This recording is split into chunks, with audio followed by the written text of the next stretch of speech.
بە براوەی 20 دلار کارتی مۆبایل تەنها بە سەبسکرایبکردنی ئەم کەناڵە. ئەمجارە کەناڵێکی تایبەتە بە یاری ئەلکترۆنیەکان. ئەگەر توانیمان کەناڵەکە بگەێنین بە 2000 سەبسکرایب ئەو کاتیر و پشکەکە ئەنجام دەدا. بۆیە بچن سەبسکرایبی کەناڵەکەی بکەن و کۆمنت بۆ ئەو ڤیدیۆ بنووسن کە لینکەکەی بۆتان داناوە. بەو شێوازە ناوتان دەچێتە تیر و پشکەکەوە. و کاتێک کەناڵەکە دەگاتە 2000 سەبسکرایب ناوی 4 کەسی براوە ڕادەگەێنین کە کۆمنتیان نووسیوە. بۆیە ئەو هەلە لە دەستی خۆتان مەدەن. هەمووتان بچن سەبسکرایبی کەناڵەکەی بکەن و پشگیری بکەن لە ڤیدیۆکانیدا.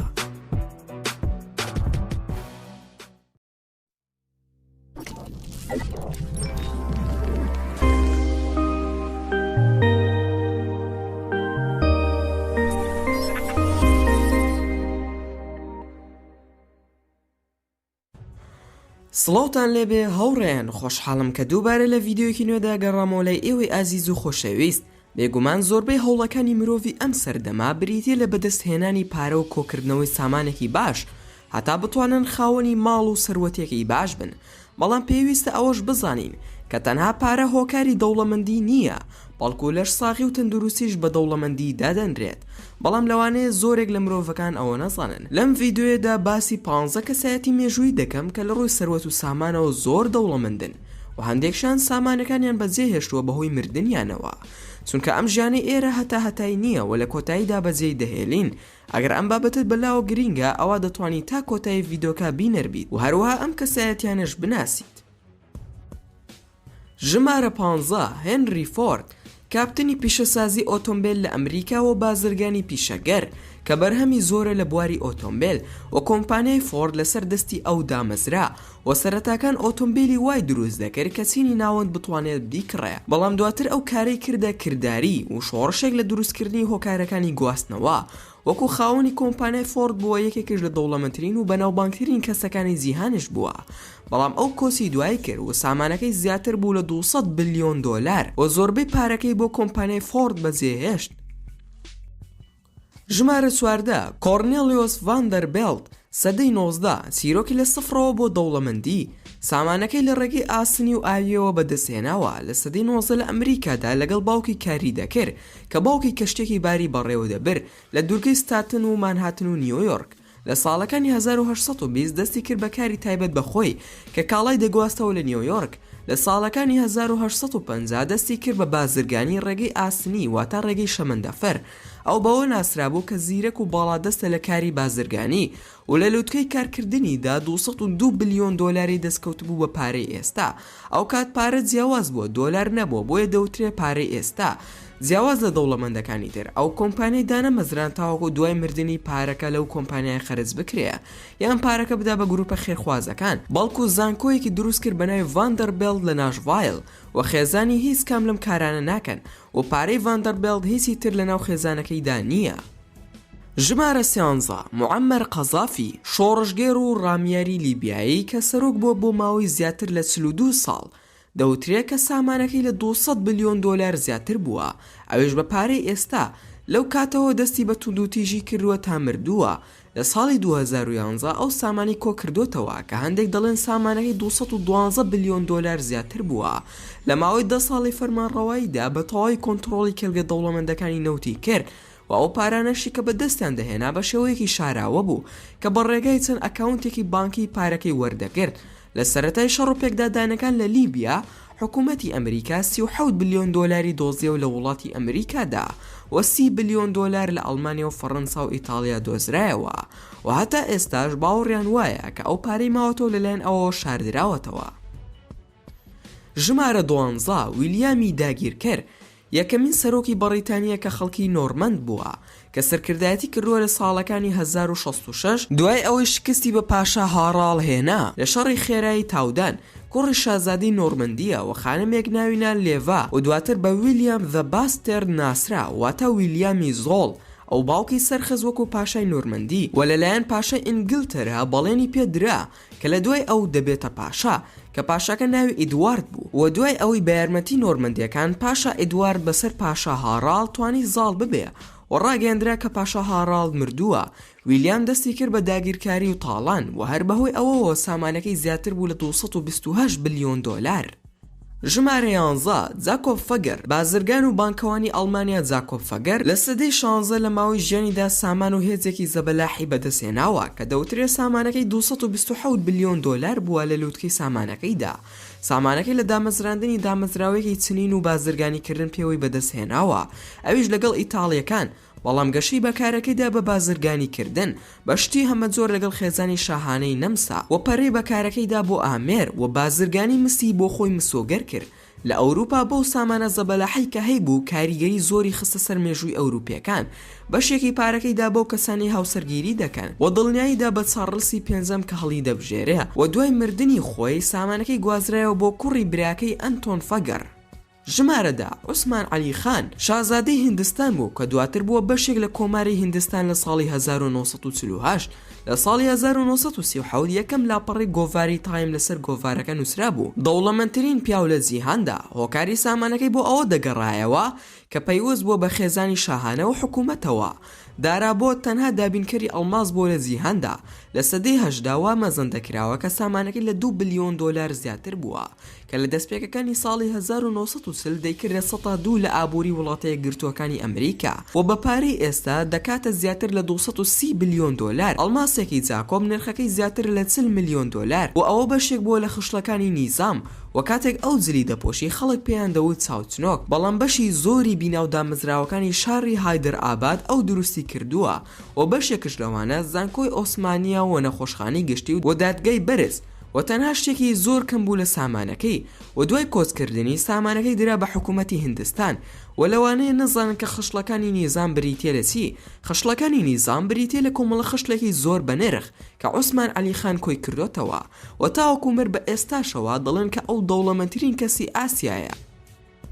ژمارە 9 تسار نیکۆلاس لە لیستی ژمارە 9 دوایین قەیسەری ڕوویامان هەیە کە سامانەکەی 300 بلیۆن دۆلار بۆ بە پارەی ئێستا لە ساڵەکانی 1994 حکمی کردووە و دواتر خۆی دەستی کێشا لە کورسی پاشایەتی و لە ساڵی 1970ەوە خێزانی ڕۆمانۆف بۆ زیاتر لە 300 ساڵ حکومداری ڕووسیایان کردووە و لەو ماوەیەدا سامانێکی زۆر و خەسیەتی زۆریان بەدەستهێناوە و وا مەزن دەکراوە تەنها نرخی خشلەکانیان زیاتر بێ لە 160 ملیۆن ڕۆبڵ و ڕۆبڵش یەکەی دراوە لە ڕووسیا و دواتر نۆبڵ خاوەنی چەندین ملیۆن بوو لە بانکی بازار. ئەو ملیۆنانە گوازرانەوە لە ڕێگەی ئاسنەوە بۆ بانکەکانی ئەڵمانیا. دوای شۆڕشێکی شکست خوارد و خێرا دەریان بڕی 600 دانە ئەڵماسیان کۆکردەوە. خێزانەکە خاوەنی چەندین ڤێلا و قەڵا بوون لە چەند وڵاتێکی ئەوروپا و خاوەنی چەندەها شتی تریش بوون. لە ڕووسیا سامانەکەی دەستی بەسەرداگیرا، ئەویش لە شۆڕشی بۆڵشەڤێک کە تەنها ژنەکەی و منداڵەکانی مابوونەوە کە دواتر ئەوانیش و چەند کەسێکی دڵسۆزیان کوژران لە ساڵی 1970. ژمارە 8 ئەندریۆ کارنێز لە ساڵی 1901 تێیدا لە لووتکە بووە. خاوەن کارگە و فەیلسوف و ئەندریۆ کارنێز لە سکۆتلەندا لەدایک بووە، کوڕی چنەرێک شەبەنگی بووە. لە تەمەنی 13 ساڵیدا چۆتە ئەمریکا و چەند کارێکی کردووە، بۆ نمونە کاری کردووە لە تەلەگراف و ڕێگەی ئاسنین. کاتێک ئەو کارانەی دەکرد دەستی کرد بە کارکردن لەوە بەرهێنەرێکی نەوت و ستیل و لە کۆتاییدا کۆمپانیەکی ستیلی دروست کرد بە ناوی کارنێنز و دەستی کرد بە فرۆشتنی مەوادی خام، دابەزاندنی نرخی ستیل بۆ یەکێک لە هۆکارەکانی سەرکەوتنی کارەکەی و کارگەی ستیلەکەی فرۆشت کە لە کۆتاییدا بۆ ئەنجومەنی ستیلی US و هەروەها وەکو ناشنی خونچەیەک 480 ملیۆن دۆلاری بەدەستهێنا لە ساڵی 1901 و سامانەکەی دەوترێت دەکاتە 337 بلیۆن دۆلاری ئێستا. دوای خانە نشین بوونی دەستی کرد بە فەلسەفە و 90% پارەکەی لە چەندین شتی جیاوازدا بەکارهێناوە وەکو پەروەردە و ئاشتی جیهانی و کتێبخانە و لێکۆڵینەوەی زانست. ژمارە 7 جۆن ڕۆکفیلەر هەتا ئێستا زۆر کەس پێی وایە کە ئەو دەوڵەمەندترین کەسە لە مێژووی ئەمریکادا و لە لووتکەی سامانەکەیدا خاوەنی 367 بلیۆن دۆلار بووە. ئەو پارەی لە دەرهێنانی نەوت بەدەستهێناوە و 90% نەوتی ویلایەتە یەکگرتووەکانی ئەمریکا لە ژێر دەستی ئەودا بووە و ئەو دابینی دەکرد ئەو شۆڕشێکی بەرپا کرد لە پیشەسازی نەوت لە ئەمریکادا و لە ناو استراتێژیەکەیدا چەند شتێکی بەرەو باشتر بر وەکو ڕێخستن و گواستنەوە و مارکێتینگ و کۆمپانیاکەی ئەوەندە گەورە بوو کە دادگای سوپریم سزایدا و گوتی کە سەرپێچی کردووە. بۆیە کۆمپانیاکەی دابش کرد بۆ 32 کۆمپانیای جیاواز، ئەویش بە شێوەیەکی هاوڕێژەیی بەشێک لە کۆمپانیاکانی وەرگرت و لە ماوەی 10 ساڵدا کۆمپانیاکەی تا ڕادێکی زۆر پێشخست و سامانەکەی 5 ئەوەندەی لێهات. ئەو دەستی کرد بە چاکەکردن و دروستکردنی دامەزراوەکان و هەتا ئێستا هەندێکیان ڕۆڵێکی گرنگ دەبینن وەکو چەندین نەخۆشخانە و شوێنی پەروەردەی و تاقیگە و لێکۆڵینەوە زانستیەکە. ژمارە 6 منسا موسا سەدەی چواردەوە مەزن دەکراوە کە سامانەکەی 415 بلیۆن دۆلار ببێ. منسا موسا یەکەمین ئیمپراتۆری مالی و پاشای تومبکتو بوو. ئەو سەرکردایەتی ئیمپراتۆریەتیالی و غەنەی دەکرد و زۆربەی خاکی خۆرئاوای ئەفریقیای داگیر کردبوو و نازناوێکی تری هەبوو کە لۆرد ئۆف ماینز بوو واتە خۆیان پاشای کانگاکان و ئەو خاوەنی نیوەی زێڕەکانی سەرگۆی زەوی بوو و ئەو کۆنتڕۆلی بازرگانی نێوان ڕۆژئاوای ئەفریقیا و مێدیتاریان کردبوو. ئەو قوتابخانە و مزگەوت و تەنانەت زانکۆیەکی سەرەکی هەبوو کە ئەوانە بوونە میراتی دوای ئەوەی مرد و گیانی لەدەستدا و هەندێکیان تا ئێستا ماون و هەندێکیان وەکو ئەفسانەکان دەربارەی ئەو دەڵێن تا ساڵێنێکی زۆر دوای مردنی ئەو هەرما بوون و ئەو بەو شتە سەیرە ناسرا بوو کە حەزی دەکرد کە جارێکان بە کەڕەڤانێک لەسەر پشتی کۆیلەکانی سوو بۆ مەککە و کاتێک گەیشتە قاهیرە لەوێ وەستا و پارێکی زۆر زۆریدا بە خەڵکەکە کە چەندین ساڵی ویست بۆ ئەوەی ئابووری قاهیرە لەو شۆکە بێتە دەرەوە.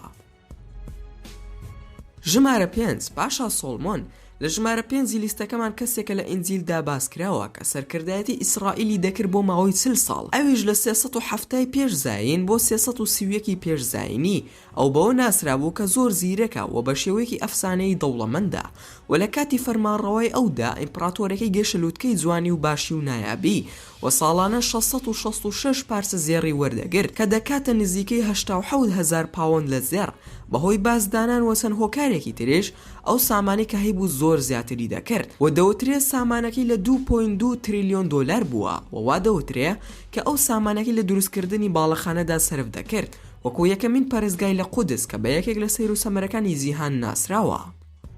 ژمارە 4 ئۆگۆستوس کەیسەر میراتگەری جیلیوس کەیسەر. ئۆگۆستوس کەیسەر مامۆستا لە بواری سیاسی و سەربازی کە لە 27 پێش زاین خۆی بە یەکەم ئیمپراتۆری ڕۆمادانا و ئەوە وای کرد کە ببێتە تاکە بەڕێوبەری ئیمپراتۆرێتی ڕۆم و سامانێکی زۆریشی هەبوو کە سامانەکەی هاوتا بوو لەگەڵ 1 لەسەر 5 ئابووری جیهان کە سامانەکەی 4.63 تریلیۆن دۆلار بووە و خاوەندارێتی تەواوی میسری دەکرد کە چەند یاسایەکی دروست کرد کە بەهۆیەوە ئاشتی بۆ ڕۆما هێنا بۆ ماوەی 200 ساڵ و لە کۆتای ساڵەکانیدا سەحمەتی دەکێشە بۆ دۆزینەوەی ئاشتی لەبەر مردنی هەردوونەوەکەی کە زۆر خۆشیانی دەویست کە هیوای دەخواست ببنە میراتگری ئەو و کاتێک لە شەڕێکدا دۆڕانیان بەدەستهێنا ئابووریشان ڕووخا.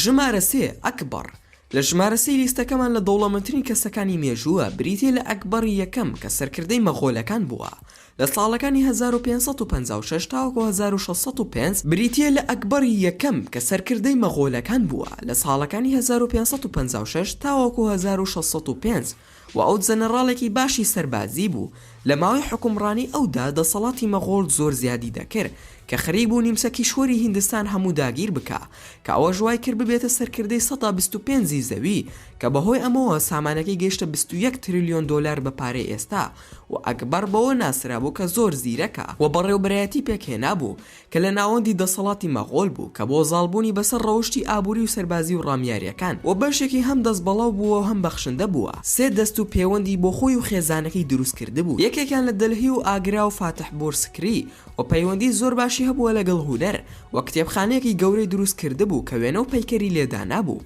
و ئاینێکی تایبەت بە خۆی دروست کرده بوو کە تێکەڵەیەک بوو لە ئیسلام و هیندۆسی.